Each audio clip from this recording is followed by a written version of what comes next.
Saya bacakan dulu agar kita sekaligus nanti mengambil faedahnya.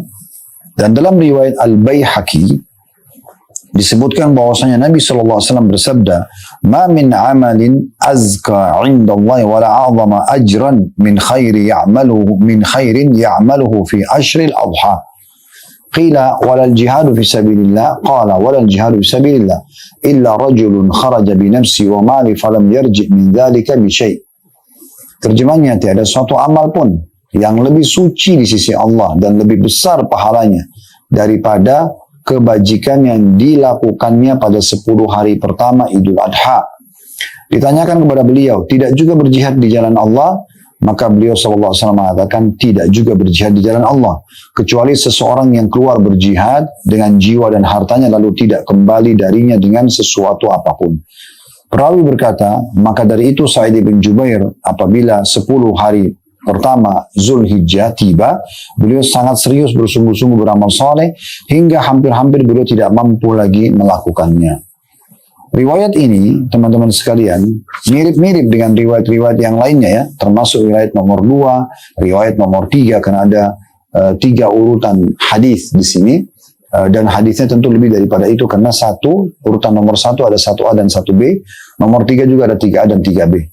Namun karena dia mirip-mirip tentunya ya, maka kita akan coba nanti mengorek faedah-faedahnya dengan menghubungkan satu sama yang lain faedahnya. Misalnya ada faedah hadis 1 dan 2 misalnya, itu sudah kita sebutkan, nanti di hadis nomor 3 misalnya ada tambahan, kita akan mengatakan ini tambahan dari faedah yang sebelumnya.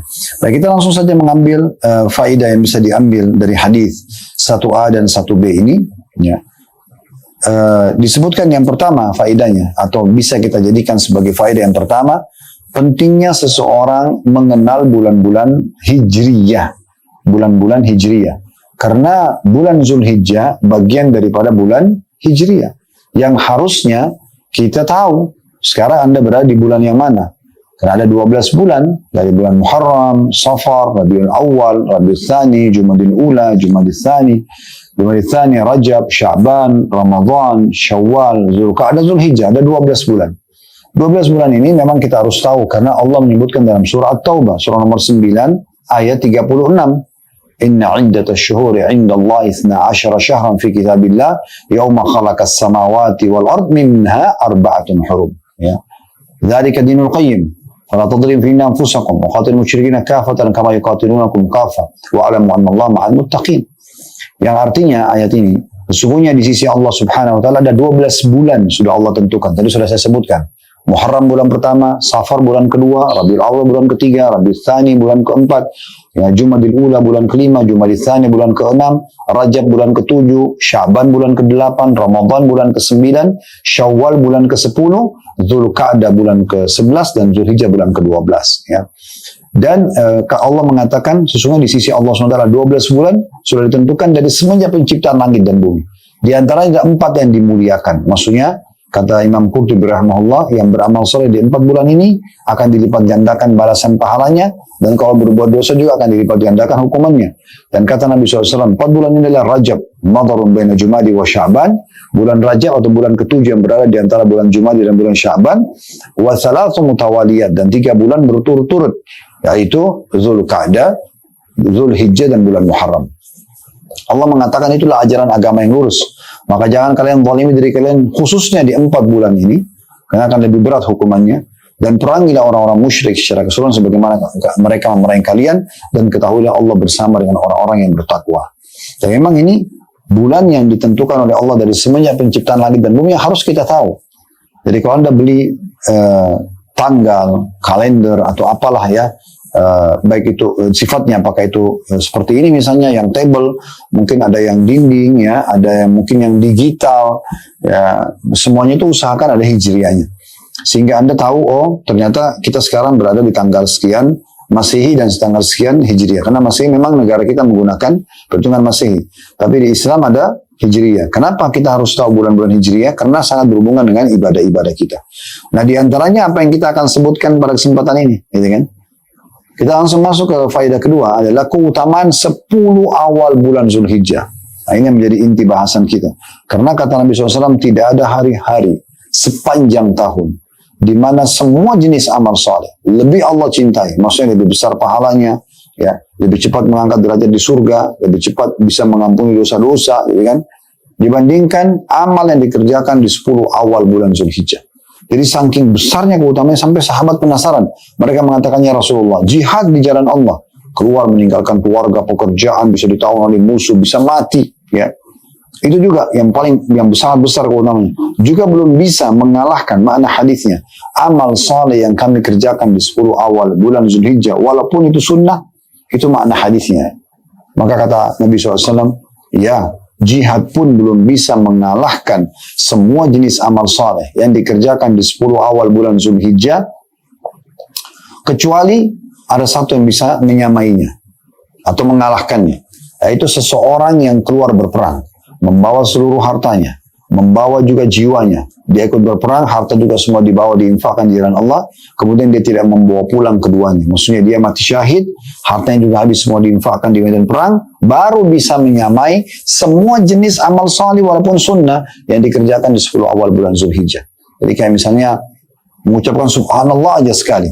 Pas 10 awal bulan Zulhijjah itu lebih besar pahalanya daripada jihad di jalan Allah Subhanahu wa taala. Itu luar biasa, ya. Oleh karena itu penting sekali kita untuk mengetahui bulan-bulan Zulhijjah ini, atau bulan-bulan Hijriah maksud saya. Di antaranya bulan Zulhijjah, sehingga kita tahu kita bisa mengejar keutamaan seperti ini. Kalau Anda mengatakan itu kan bulan Zulhijjah, Ustaz, terus apa gunanya kita menghafal semua bulan-bulan yang lain? Pertama tadi surat Taubah ayat 36, surah nomor 9 ayat 36, Allah menyebutkan memang bulan itu yang Allah tentukan sebagai perhitungan untuk orang-orang beriman. Kemudian yang kedua, kita punya puasa Ayyamul Bid, puasa sunnah, 3 hari dalam 1 bulan, ya. Itu yang paling afdal Anda puasa tanggal 13, 14, 15 dari bulan Hijriah. Sekarang kalau Anda tidak tahu Anda sedang berada di tanggal berapa Hijriah, dari mana Anda tahu Anda sedang, atau Anda mau mengejar keutamaan puasa 3 hari setiap bulan ini, yang kata Nabi SAW, puasa 3 hari setiap bulannya, pahalanya sama dengan puasa setahun penuh. Itu kan harus tahu bulan Hijriah, gitu kan. Begitu juga dengan Ramadan, bagian daripada bulan Hijriah, ya. Itu yang harus Anda ketahui, karena kita puasa wajib di situ kan. Karena kata Nabi SAW, sumur ru'yati wa afdhal ru'yati. Ya, puasalah kalian dengan melihat bulan itu awal masuk Ramadan, dari Sya'ban pindah ke Ramadan, dan berbuka puasa maksudnya Lebaran Idul Fitri dengan juga melihat bulan gitu ya. Dan banyak sekali yang kita bisa tarik hikmah-hikmah daripada mengetahui bulan-bulan Hijriah ini.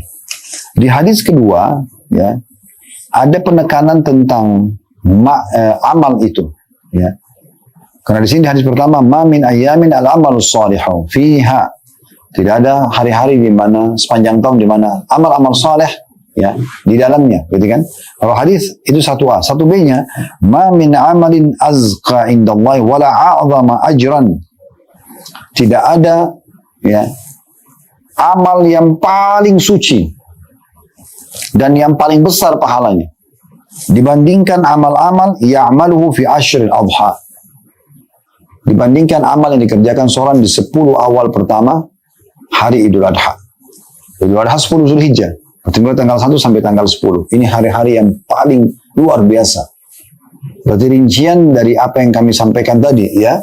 Kalau semua amal saleh itu betul-betul memang paling suci, paling cepat mengangkat derajat di surga, paling dicintai oleh Allah, paling besar pahalanya. Nah, itulah semua amal yang dikerjakan di 10 awal bulan Zulhijjah, bahkan bisa mengalahkan pahala jihad. Baik, kita masuk hadis kedua, teman-teman sekalian, di bab ini dengan sanad sahih urutan 1149 dari awal belajar, berbunyi dari Abdullah yakni Ibnu Mas'ud radhiyallahu anhu, dia berkata, Rasulullah sallallahu alaihi wasallam bersabda, "Ma min ayyamin al-amalu salihu fiha afdalu min al-ayyamil 'ashr." Qila walal jihadu bisabilillah, qala walal jihadu bisabilillah illa man usira jawaduhu wa uhrika damuhu. Tiada hari-hari yang amal saleh di dalamnya lebih utama daripada 10 hari pertama. Ditanyakan kepada beliau, tidak juga jihad di jalan Allah? Beliau mengatakan tidak juga jihad di jalan Allah, dalam kurung kecuali orang yang kudanya jatuh dan tertumpahkan darahnya. Diriwayatkan Tabarani dengan sanad yang sahih. Riwayat ini, teman-teman sekalian, memberikan gambaran kepada kita, tambahannya di situ, bahwasanya ada penekanan lagi mirip dengan riwayat 1A tadi, amal-amal saleh semua yang dikerjakan di 10 awal bulan Zulhijjah lebih afdal daripada yang lainnya. Saya sudah katakan tadi, lebih besar pahalanya, lebih suci di sisi Tuhan Allah Subhanahu wa taala, dan juga tentunya lebih cepat mengangkat derajat di surga gitu ya. Dan di sini disebutkan ada tambahan lafaz ya. Kalau tadi adalah yang bisa menyamai amal soleh dikerjakan di 10 awalan bulan Zulhijjah itu adalah orang yang keluar dengan harta dan jiwanya, kemudian dia tidak membawa pulang salah satu dari keduanya. Artinya mati syahid dan semua harta habis diinfakkan.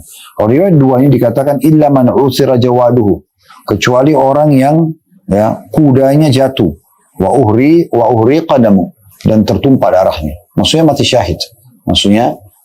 Dan kita tahu mati syahid itu luar biasa keutamaannya ya. Kata Nabi SAW di antara hadis, orang yang mati syahid itu akan mendapatkan langsung pada saat meninggal, diampuni dosanya pada saat awal darahnya tertumpah. Ya, dia akan selamat dari fitnah kubur. Tidak lagi pertanyaan mungkar nakir, siapa Tuhanmu, siapa nabimu. Kemudian tidak ada lagi hisab di hari kiamat, di timbangan amal, karena dia sudah lolos. Ya. Kemudian dia bisa menyelamatkan 70 keluarganya yang selama beriman untuk bersama-sama masuk ke dalam surga. Dia akan dinikahkan dengan 72 bidadari, kan gitu. Ini keutamanya luar biasa gitu ya, yang tidak bisa digambarkan. Bahkan dalam hadis yang lain juga diampuni semua dosa-dosanya kecuali utangnya. Jadi kemudian, tapi subhanallah, Allah memberikan kita peluang untuk bisa meraih pahala seperti para mujahidin. Mungkin jiwa kita belum mampu, mungkin kita belum punya kesempatan, dengan cara memperbanyak amal saleh di 10 awal bulan Zulhijjah. Makanya tadi disebutkan bahwasanya ya dalam lafaz hadis nomor 2 tadi ya, itu dikatakan, di lafaz nomor 1 B-nya dikatakan perawi berkata, maka dari itu Sa'id bin Jubair, ini seorang ulama tabi'in yang dibunuh oleh Hajjaj bin Yusuf ya, beliau mati syahid tentunya. Apabila 10 hari bulan Zulhijjah tiba, maka beliau sangat serius dan bersungguh-sungguh dalam beramal saleh sampai beliau sudah tidak mampu lagi mengerjakannya. Jadi, sampai mentok maksimal mengerjakan amal saleh. Hadis terakhir dalam bab kita ini, di bab nomor 8 tentang keutamaan dan juga anjuran beramal saleh di 10 awal bulan Zulhijjah, yaitu hadis nomor 3, ada 3A dan 3B dalam bab ini, dan ini urutan 1150 dari awal belajar. Berbunyi, 3A-nya dengan sanad sahih li ghairihi, menjadi sahih karena dikuatkan dengan riwayat-riwayat lain, dari Jabir radhiyallahu anhu, bahwasanya Rasulullah sallallahu alaihi wasallam bersabda, afdalu ayyamid dunya al-ashru, يعني 10 ذي الحجة قيل ولا مثلهن في سبيل الله قال ولا مثلهن في سبيل الله إلا رجل عفر وجهه بالتراب. Hari-hari dunia seluruhnya yang paling utama adalah 10 hari pertama bulan Zulhijjah, yakni 10 awal pertama bulan Zulhijjah ya. Dikatakan, saya ulangi terjemahannya, hari-hari dunia yang paling utama adalah 10 hari pertama. Ya ini kata Nabi SAW 10 hari pertama bulan Zulhijjah. Ditanyakan kepada beliau, dan tidak ada yang menyamainya sekalipun jihad di jalan Allah. Kata Nabi SAW, tidak ada yang menyamainya sekalipun jihad di jalan Allah, kecuali seseorang yang melumuri wajahnya dengan tanah. Dalam kurung Al-Hadith. Riwayat ini ya juga mirip dengan riwayat 3B. Saya langsung bacakan. Sahih di ghairihi, menjadi sahih karena dikuatkan dengan riwayat-riwayat lain, dan ini diriwayatkan oleh Al-Bazzar dengan sanad hasan dan oleh Abu Ya'la dengan sanad sahih. Sedangkan lafadznya beliau bersabda, "Ma min ayyamin afdalu 'inda Allah min ayyami ashri dzil hijjah." Qala faqala rajul, "Ya Rasulullah, hunna afdalu am iddatuhunna jihadan fi sabilillah?" Qala hunna afdalu min iddatihinna jihadan fi sabilillah illa 'afirun yu'affiru wajhahu fi turab. Tiada hari-hari yang lebih utama di sisi Allah Subhanahu wa taala daripada hari-hari 10 pertama Zulhijjah. Perawi menuturkan, lalu ada seseorang laki-laki bertanya, "Ya Rasulullah, ia lebih utama ataukah bandingannya sama dengan berjihad di jalan Allah?" Kata Nabi SAW, ia lebih utama daripada membandingkannya dengan jihad di jalan Allah, kecuali seseorang yang dilumuri wajahnya di dalam tanah. Al-Hadith. Nah, saya masih berlanjut hadis itu, ini diambil sebagai saksi bahasan oleh Al-Mundhiri rahimahullah. Diriwayatkan oleh Ibnu Hibban dalam sahihnya, dan juga disebutkan dengan lengkap insyaallah dalam Dhaif at-Targhib pada awal bab selanjutnya. Ini tambahan dari Syekh Albani rahimahullah. Baik, dari 2 buah hadis nomor 3 ini teman-teman sekalian, kita bisa ambil pelajaran yang luar biasa tentunya ya. Kembali ada pengulangan tentang anjuran mengetahui bulan-bulan Hijriah dan secara khusus bulan Zulhijjah, dan secara merujuk lagi ke 10 awal bulan Zulhijjah, gitu kan? Bagaimana kita betul-betul memaksimalkan peluang beramal soleh di saat itu. Semuanya, zikir, berdoa, baca Quran, apa saja, termasuk kalau Anda mau umroh misalnya. Dan yang puncaknya adalah haji di situ ya, haji, karena kita di bab haji ini, haji. Maka itu puncak ibadah. Juga ada berkurban, ya. Ini semua amal-amal saleh yang memang dianjurkan untuk memperbanyak atau diperbanyak di 10 awal bulan Zulhijjah, ya. Dan itu luar biasa karena dia tidak ada yang bisa menyamainya, ya. Karena dia di sini lebih afdal, dalam hadis ini dikatakan lebih afdal dari seluruh amal. Bahkan lebih afdal daripada jihad. Karena sahabat sini bertanya, mengatakan, ya Rasulullah, apakah dia sama dengan jihad? Misalnya mengucapkan subhanallah sekali di 10 awal bulan Zulhijjah. Apakah itu sama dengan jihad? Atau lebih baik daripada jihad? Kata Nabi SAW, lebih baik daripada jihad. Yang bisa menyamainya hanya seseorang yang pergi berperang lalu terbunuh. Mati syahid baru bisa sama pahalanya. Kita bisa bayangkan luar biasanya gitu ya. Kedudukan amal-amal saleh yang dikerjakan di 10 awal bulan Zulhijjah, dan saya sudah katakan tadi, puncak yang terbaik adalah seseorang melaksanakan ibadah haji. Baik, kita lanjutkan bab nomor 9. Kembali ke rincian dan substansial bahasan masalah haji ya, yaitu anjuran wukuf di Arafah dan Muzdalifah serta keutamaan hari Arafah. Kita akan masuk hadis pertama dalam bab ini, di bab nomor 9, dan ini urutan 1151 dari awal belajar berbunyi, tentunya dengan sanad sahih di ghairihi. Menjadi sahih karena dikuatkan dengan riwayat-riwayat lain. Ibnu Mubarak telah meriwayatkan dari Sufyan ats-Tsauri rahimahullah, semuanya dari Az-Zubair bin Adi rahimahullah, dan dari Anas bin Malik radhiyallahu anhu. Ia berkata, waqafa an-nabiy sallallahu alaihi wasallam bi Arafatin wa qad kadat asy-syamsu aw ta'ub. Faqala ya Bilal, ansit li an-nas.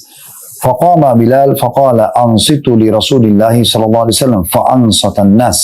Faqala ma'ashira an-nas, atani Jibril anifa فأقرأني من رب السلام وقال إن الله عز وجل غفر لأهل عرفات وأهل المشعر وضمن عنهم التبعات. فقام عمر بن الخطاب رضي الله عنه فقال يا رسول الله هذا لنا خاصة؟ قال هذا لكم ولمن أتى من بعدكم إلى يوم القيامة. فقال عمر بن الخطاب رضي الله عنه كثر خير الله وطاب.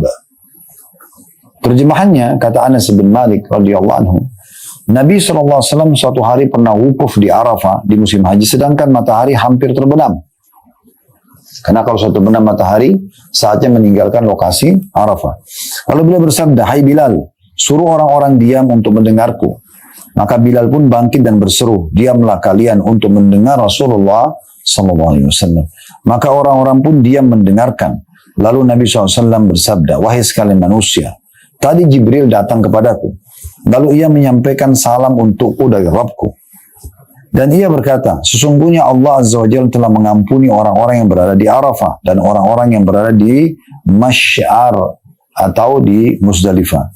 Dan dia Allah telah menjamin menghapuskan dosa-dosa yang akan datang dari mereka. Lalu Umar bin Khattab bangkit dan berkata, wahai Rasulullah, apakah ini hanya khusus untuk kami saja yang sedang hadir sekarang bersama anda di haji ini? Maka beliau menjawab, ini untuk kalian dan untuk siapa saja yang datang sepeninggal kalian hingga hari kiamat kelak. Lalu Umar bin Khattab berkata radhiyallahu anhu, alangkah banyak dan melimpahnya kebaikan Allah.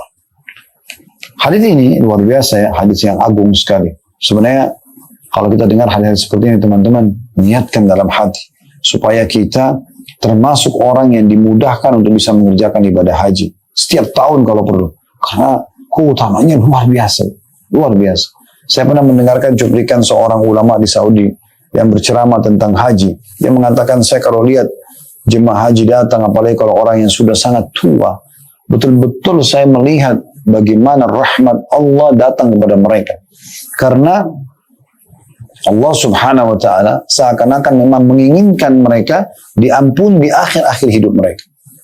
Mendapatkan surga, jalan pintas dengan menghadiri haji. Itu luar biasa. Ya. Mungkin sudah sekian tahun mereka berbuat dosa. Tapi Allah SWT datangkan mereka, mudahkan buat mereka. Ada harta, ada kesempatan, ada energi. Ya. Kemudian mereka pergi sana. Dan Allah kabulkan haji-haji mereka. Itu luar biasa. Dan subhanallah, haji itu 6 hari ya. Saya sudah pernah sampaikan di kesempatan kita yang sebelumnya. Tanggal 8 Zulhijjah, tanggal 8 Zulhijjah namanya hari Tarwiyah. Jemaah haji masuk ke Mina dengan ihram, niat dari kamar hotelnya kalau pendatang, kalau orang Mekah tinggal dari rumahnya. Labbaik Allahumma hajjan. Ya Allah, aku jawab panggilanmu dengan santun untuk haji. Kemudian dia ke Mina. Ya, ini sunnah, bukan wajib, tanggal 8. Tapi saya sarankan tetap Anda cari travel yang memudahkan Anda masuk di hari Tarwiyah. Karena ini penting sekali. Kemudian Anda sholat duhur 2 rakaat di waktu duhur, sholat asar di waktu asar 2 rakaat, lalu sholat maghrib di waktu maghrib 3 rakaat, sholat isya di waktu isya 2 rakaat. Anda nginap di Mina. Sampai besok tanggal 9 Zulhijjah, hari keduanya, ini yang dikenal dengan hari Arafah, ini hari wajib. Ya. Karena kata Nabi SAW, Al-Hajju Arafah. Haji itu Arafah. Hadir di Arafah berarti sudah haji. Kalau belum hadir di Arafah berarti tidak haji. Gitu. Nah ini Anda tinggal dari mulai menjelang duhur, sholat duhur dan asar di jamak qasar takdim, di jamak duhur dan asar, dipangkas 2 rakaat, ditakdim di waktu duhur. Lalu Anda memperbanyak zikir, doa, segala macam sampai terbenam matahari. Terutama habis asar sampai terbenam matahari. Tentu Anda boleh makan, Anda boleh minum, tapi ingat, maksimalkan ibadah di saat itu. Kemudian malamnya tanggal 9 Anda menuju ke Muzdalifah. Di sini istirahat. Nabi SAW istirahat di Muzdalifah. Nah ini tadi dikatakan dengan wilayah Masy'ar. Kemudian setelah itu, menjelang subuh atau habis sholat subuh, Anda menuju ke Jumrah, Aqabah. Melontar di tanggal 10-nya, di hari ketiga. Ini hari raya Idul Adha. Jumrah, kemudian Anda juga ya kurban, ya, hadyu, menyembelih hewan, dan ya Anda tawaf ifadah. Tentu di sini hadyu ini bagi orang yang haji tamattu dan qiran. Ada 2 jenis haji ya. Kalau Anda hajinya ifrat, hanya haji aja tanpa diikuti dengan umrah, maka Anda tidak ada hadyu di situ. Oke, kemudian Anda tawaf ifadah. Kalau Anda sudah kerjakan ketiga hal ini, Anda boleh tahallul, cukur rambut, dan sudah halal semuanya termasuk hubungan suami istri. Tinggal pakai baju biasa, lalu Anda di tanggal 10 itu pergi ke Mina, nginap. Ya, sholat duhur di waktu duhur 2 rakaat, asar di waktu asar 2 rakaat, maghrib di waktu maghrib 3 rakaat, isya di waktu isya 2 rakaat. Nginap. Tanggal 11, 12, 13, 3 hari terakhir, ya, itu Anda nginap di Mina dan jumrah. Jumrah ini melontar kecil, sedang, besar, atau sughra, wusta, dan kubra atau aqabah. Begitu juga tanggal 11, tanggal 12, dan tanggal 13. Tanggal 13 sunnah, 11 sama 12 wajib. Ya. Saya tetap sarankan Anda lengkapkan sampai tanggal 13. Inilah haji. Intinya kita korbankan 6 hari. Ya, dari waktu kita untuk ibadah kepada Allah. Dan mengerucutnya, puncaknya luar biasa itu di tanggal 9, di hari Arafah. Hari Arafah ini hari yang luar biasa. Cuma berapa jam Anda korbankan untuk Allah SWT. Kalau perlu bayar dengan seluruh harta yang kita miliki di muka bumi untuk menghadiri Arafah. Luar biasa. Ya. Perhatikan bagaimana keutamaannya. Di sini dikatakan, ya, bahwasanya kita ambil pelajaran dulu. Pelajaran yang pertama, kedudukan Anas bin Malik radhiyallahu anhu, di mana beliau menceritakan kepada kita kronologis tersebutkannya hadis ini. Dan yang kedua, ya, ini tentang keutamaan Bilal radhiyallahu anhu. Karena Bilal ini selain muadzin Nabi, Nabi juga percayakan untuk mengumpulkan orang-orang. Makanya Nabi SAW pada saat sudah mau terbenam matahari di hari Arafah, beliau mengatakan, "Hai Bilal, buatlah orang-orang fokus untuk mendengarku."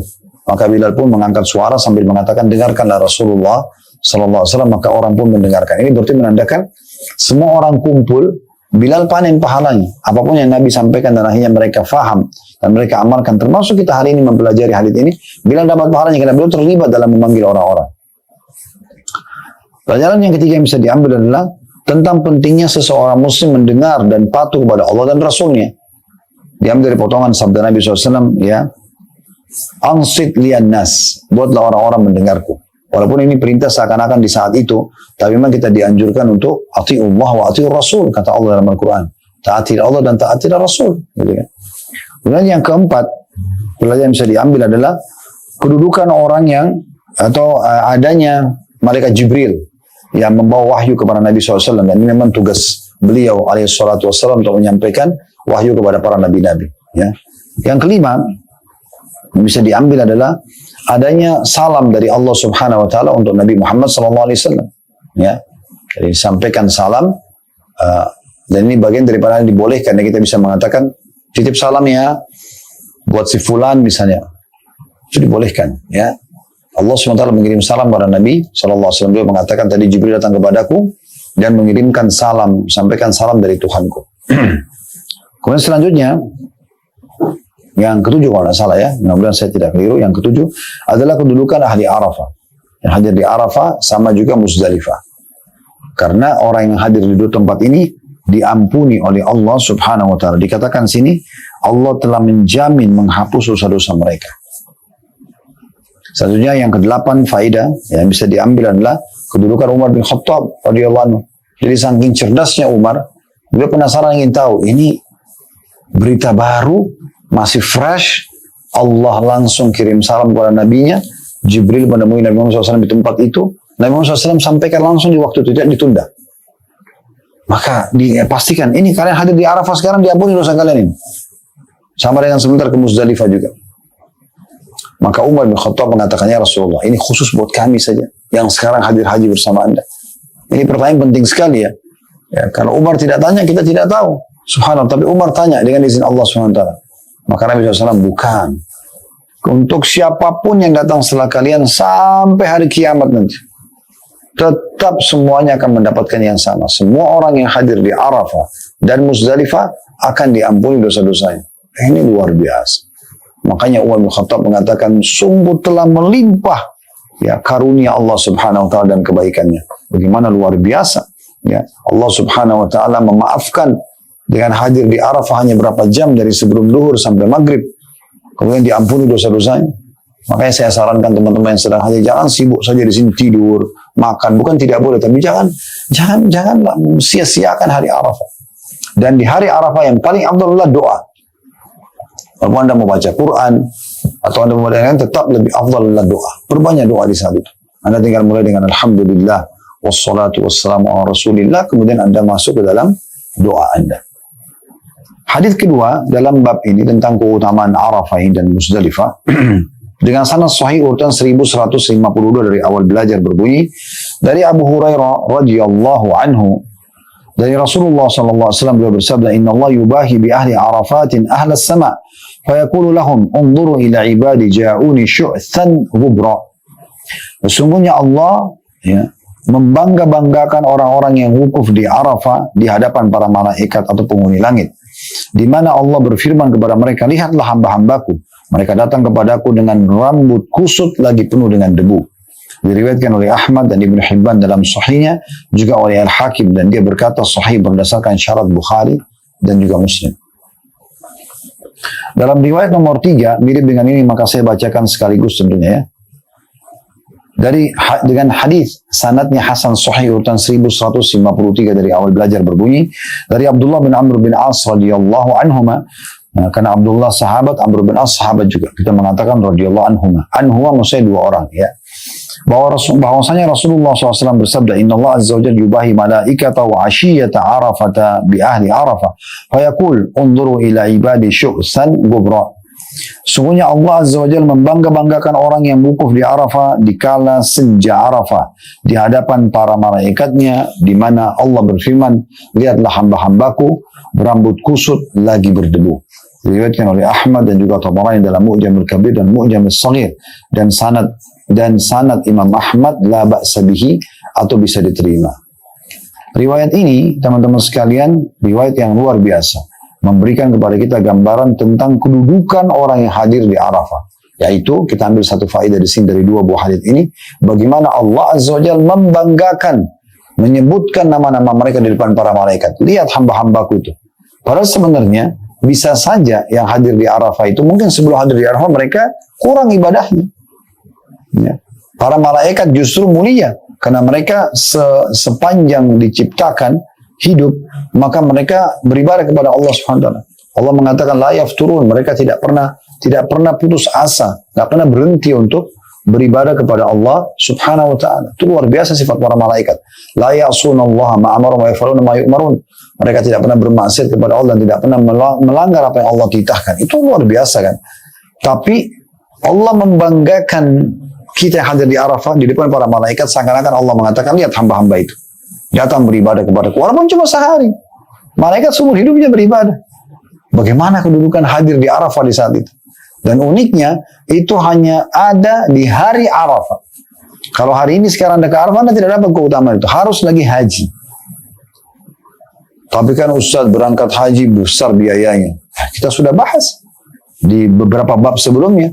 Bagaimana Nabi SAW mengatakan tentang umrah Aisyah, wahai Aisyah, sungguhnya besarnya kadar pahalamu sesuai dengan besarnya pengorbanan biaya yang kau keluarkan. Memang besar biayanya, tapi kan besar juga balasannya. Kan gitu. Kenapa orang mau pergi berjudi dengan bayar ratusan juta bahkan miliaran, lalu tidak pergi haji? Kenapa orang berani untuk membuang-buang waktunya, hartanya, padahal yang sia-sia hanya rekreasi, ya, begitu-begitu aja. Itu dengan uang sekian banyak. Tapi mereka tidak berpikir untuk mengerjakan ibadah haji berulang-ulang. Ini unik sekali. Ya. Karena sebenarnya sesuatu yang harus diperhatikan, keutamaan yang bisa didapatkan dengan berkorban. Dan apalagi Allah akan ganti. Allah berfirman dalam surah Saba, surah 34 ayat 39, potongan ayat, "Wa ma anfaqtum min syai'in fa huwa yukhlifu." Apapun yang kalian infakkan di jalan Allah, pasti dia akan ganti. Apa yang buat kita khawatir? Kan tidak ada yang perlu dikhawatirkan. Nah, itu poin yang harus kita garis bawahi baik-baik. Jadi selama ada kesempatan teman-teman sekalian, raihlah bagaimana Allah membanggakan kita di depan para malaikat lagi. Yang mereka sebenarnya ahli ibadah. Berarti menandakan ibadah di Arafah itu luar biasa mulianya. Dan Allah tahu di situ kita akan keringatan, kita akan berdebu. Begitu Allah bilang kan, lihat berambut kusut dan debu. Karena mereka panas di Arafah umumnya ya. Jarang sekali musim dingin. Mungkin sekian puluh tahun sekali baru kena musim dingin. Tapi umumnya musim panas. Kemarin waktu haji bisa sampai 52 derajat panasnya luar biasa. Sampai AC itu sudah nggak mempan. Tapi kita mau berharap pengampunan Allah SWT. Kita mau berharap ya bagaimana Allah membanggakan kita di depan para malaikat. Hadis selanjutnya hadis nomor 4 di bab yang sama. Ada 4A dan ada 4B. Hadis ini 4A-nya dengan sanad sahih urutan 1154 dari awal belajar berbunyi dari Aisyah radhiyallahu anha bahwasanya Rasulullah SAW bersabda, "Ma min yawmin aktsara min an yu'tiqallahu fihi 'abidan minan nari min yaumi Arafah.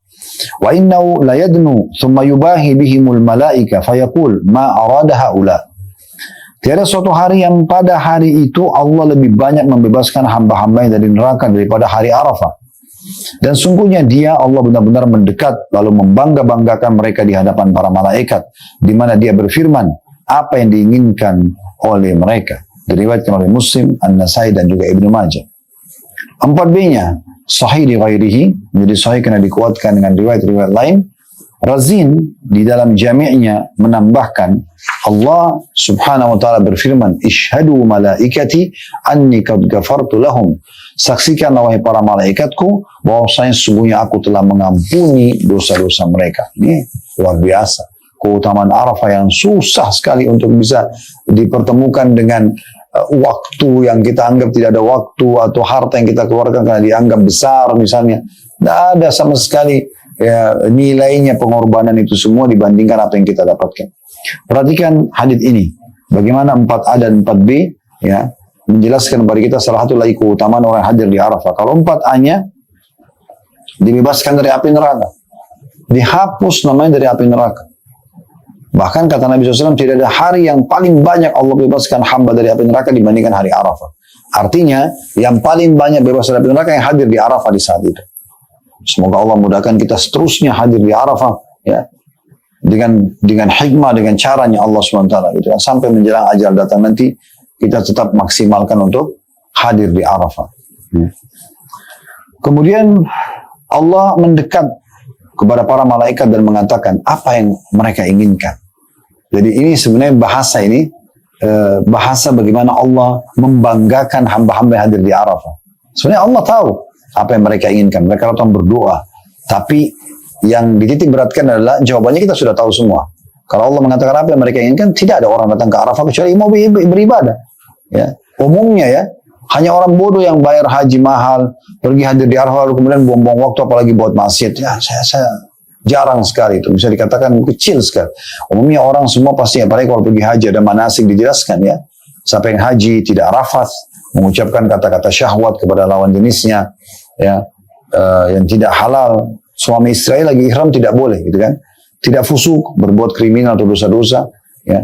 Dan juga ini dua dijaga, maka dia akan pulang seperti baru dilahirkan oleh ibunya, tidak ada dosanya, kan gitu. Memang luar biasa. Kita memang disuruh memperbanyak amal soleh. Jadi sebenarnya Allah mengatakan apa? Ma'arada haula, apa orang-orang itu inginkan? Seakan-akan Allah tahu apa, Allah sudah tahu. Tapi Allah menanyakan para malaikat, supaya malaikat itu merenung gitu ya.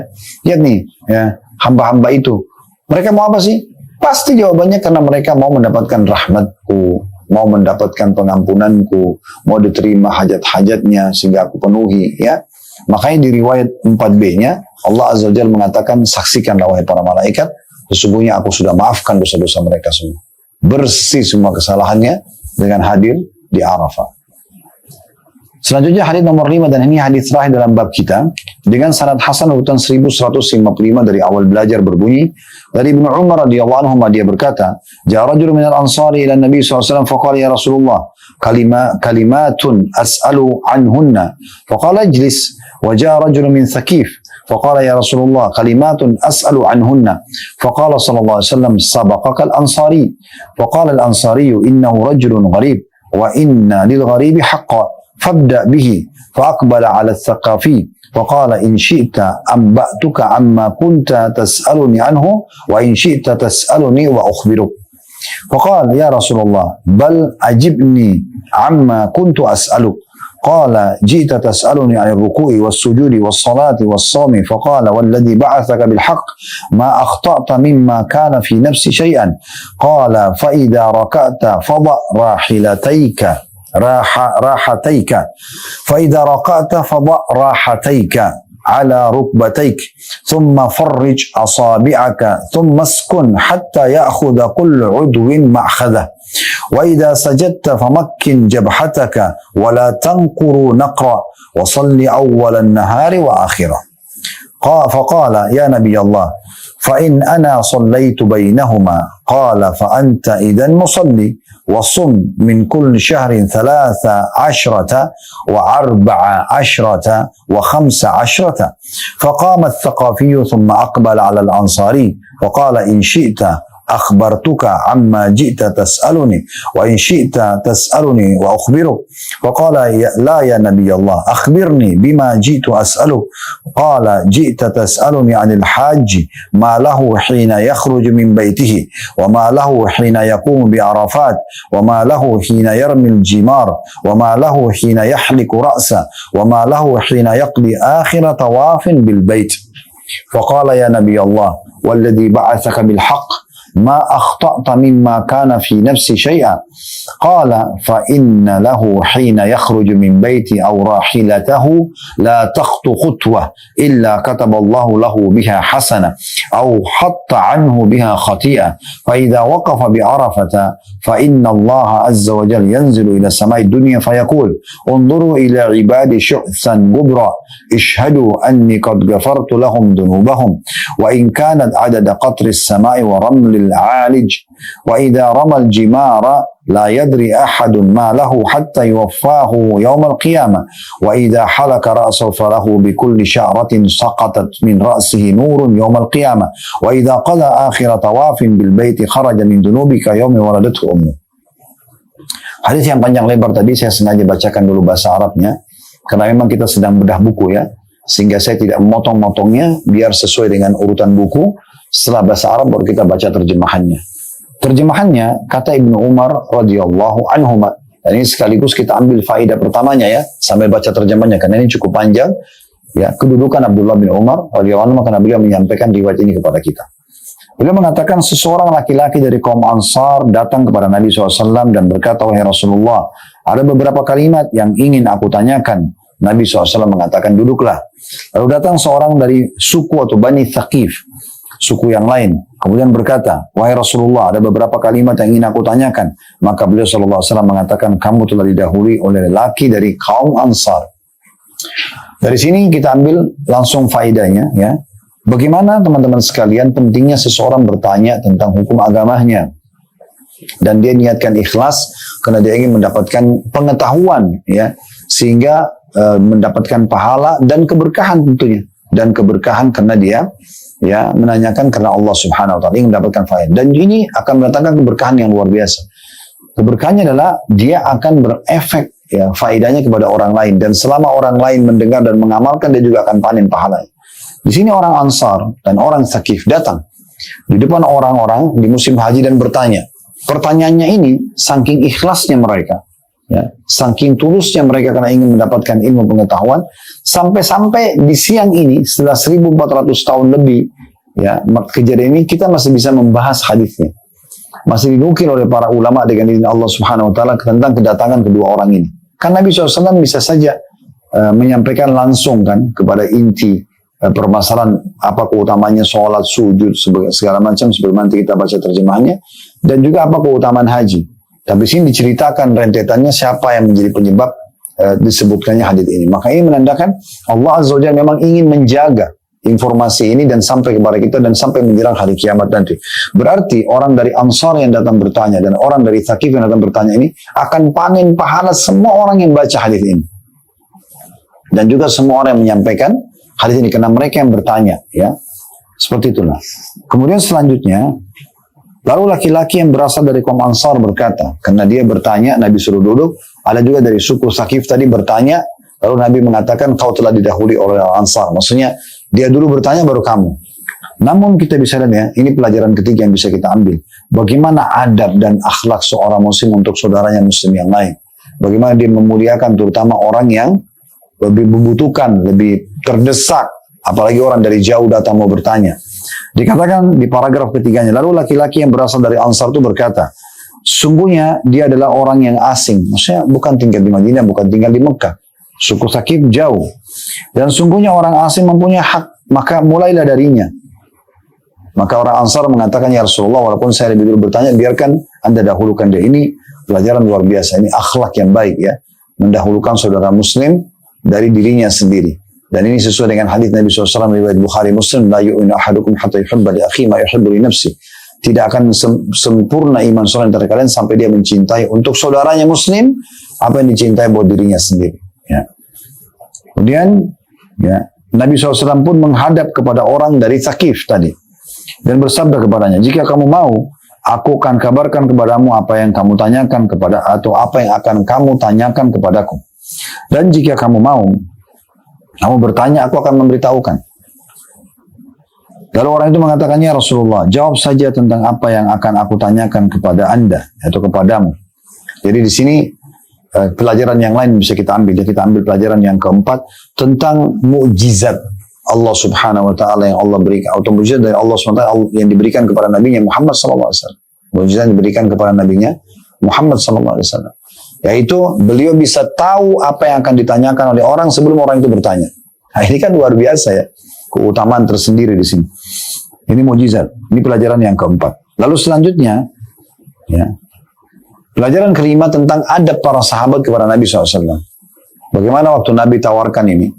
Kalau kau mau, saya sampaikan apa yang kau mau tanya. Walaupun kau belum tanya, saya sudah bisa tahu. Itu mukjizat Allah kasih. Atau kalau kau bertanya, boleh saya dengarkan, tapi itu juga saya akan jawab. Maka adabnya di sini, tidak mungkin orang mukmin mengatakan, tidak ya Rasulullah, biar saya tanya aja. Nabi tawarin, ya ini. Kalau mau saya beritahukan, berarti Nabi ingin menunjukkan tentang mukjizat tersebut. Maka adabnya orang ini pun mengatakan, ya Rasulullah, kalau gitu sampaikan aja kepadaku. Apa yang aku mau tanyakan? Nah, itu adabnya. Ini pelajaran kelima yang bisa kita ambil. Maka Nabi SAW mengatakan, kamu datang kepada aku untuk menanyakan tentang ruku, sujud, sholat, dan puasa. Orang itu mengatakan, demi Allah yang telah mengutusmu dengan benar, engkau tidak salah sedikit pun tentang apa yang ada dalam hatiku. Jadi di sini Nabi SAW menyampaikan tentang apa yang dia mau tanya. Orang ini datang, Thaqif ini bertanya tentang sholat, sujudnya, rukunya, tentang puasa. Maka Nabi SAW mengajarkan, pada saat mengatakan, kau tanya dengan orang ini mengatakan yang mengutus anda dengan benar, betul-betul itu yang saya ingin tanyakan. Maka Nabi SAW mengatakan, apabila kamu ruku, nah ini faedah selanjutnya, yang keenam ya, tentang tata cara sholat ya. Apabila kamu ruku, maka letakkanlah kedua telapak tanganmu pada kedua lututmu, lalu renggangkanlah jari-jarimu ya. Renggangkan lalu pegang lututnya pada saat kita ruku, kiri kanan. Kemudian diam hingga setiap anggota tubuh mengambil posisinya masing-masing. Tenang dulu, berapa detik baru Subhana Rabbiyal Azim. 1 detik lagi Subhana Rabbiyal Azim. 1 detik lagi Subhana Rabbiyal Azim. Baru Sami Allah liman hamidah misalnya. Kemudian diam hingga anggota tubuh kembali pada posisi masing-masing. Dan apabila kamu sujud, maka pastikan dahimu menempel dan jangan terburu-buru seperti burung mematok makanan. dan sholatlah pada awal siang dan akhirnya. Maksudnya ikuti semua jadwal-jadwal sholat yang sudah diajarkan.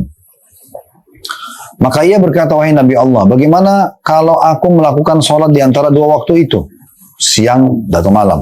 Beliau mengatakan, jika begitu, lakukanlah. Kalau kamu mau lakukan, silakan. Dan puasalah pada setiap tanggal 13, 14, dan 15. Maksudnya puasa Ayyamul Bid. Ya. Karena orang ini memang kebetulan mau nanya tentang puasa 3 hari dalam setiap bulannya. Makanya Nabi SAW bukan bahas tentang Ramadan, bukan bahas Senin Kamis, karena memang Nabi tahu orang ini mau bertanya tentang puasa Ayyamul Bid. Lalu Thaqif itu pun beranjak. Ya. Lalu kemudian Nabi SAW menghadap kepada orang Ansar, yang tadi pertanyaan pertama. Lalu beliau bersabda, jika kamu mau, aku akan kabarkan kepadamu tentang kedatanganmu, bertanya kepadaku. Dan jika kamu mau, kamu langsung bertanya kepadaku, dan aku akan memberitahukan. Maka orang itu dengan senang mengatakan, tidak wahai Nabi Allah, kabarkan kepadaku tentang masuk kedatanganku, bertanya kepada anda. Gitu kan? Ini sama dengan tadi ya, faedah sebelumnya. Bagaimana Nabi SAW menawarkan kepada dia, saya ada mujizat loh, saya bisa tahu apa yang kau mau tanya. Dari Allah, bukan dari saya. Kalau kau mau, saya sampaikan. Tapi kalau kau mau bertanya, tanpa harus saya jelaskan, silakan. Tetap juga saya akan jawab. Maka adabnya juga di sini, orang Ansar mengatakan, ya Rasulullah, tolong sampaikan kepada saya. Saya ingin tahu ini mujizat. Sebagaimana tadi orang Thaqif, ya, ditawari Nabi SAW apa yang akan dia tanyakan. Maka beliau bersabda, ini jadi saksi bahasan kita kena di kitab haji ya. Kamu datang kepada aku untuk bertanya tentang orang yang berhaji. Apa pahala yang akan dia dapatkan saat keluar dari rumahnya? Apa yang dia dapat ketika wukuf di Arafah, berdiri wukuf di Arafah? Apa yang dia dapat ketika melontar jumrah? Apa yang dia dapat ketika mencukur habis rambut kepalanya? Dan apa yang dia dapat ketika menunaikan akhir tawaf di Baitullah atau tawaf ifadah? Maka orang itu pun dengan gembira mengatakan, wahai Nabi Allah, demi Allah yang telah mengutus anda dengan hak atau benar, sedikit pun anda tidak salah tentang apa yang ada dalam hatiku. Nah, ini sama tadi ya, berarti terbukti mukjizat Nabi Muhammad SAW. Lalu Nabi SAW mengatakan, sesungguhnya ya orang yang keluar haji akan memperoleh di saat ia keluar dari rumahnya bahwa tidaklah binatang tunggangannya melangkahkan kaki satu langkah, melainkan karenanya Allah mencatat untuknya satu kebaikan, dan dengannya dia Allah menghapuskan satu dosa darinya. Semua orang yang mau haji, mau umrah, ini sudah kita jelaskan juga di bab sebelumnya, riwayat yang seperti ini mirip ya, tapi mungkin lebih panjang sedikit dari ini, sudah pernah kita bahas di beberapa bab yang lalu.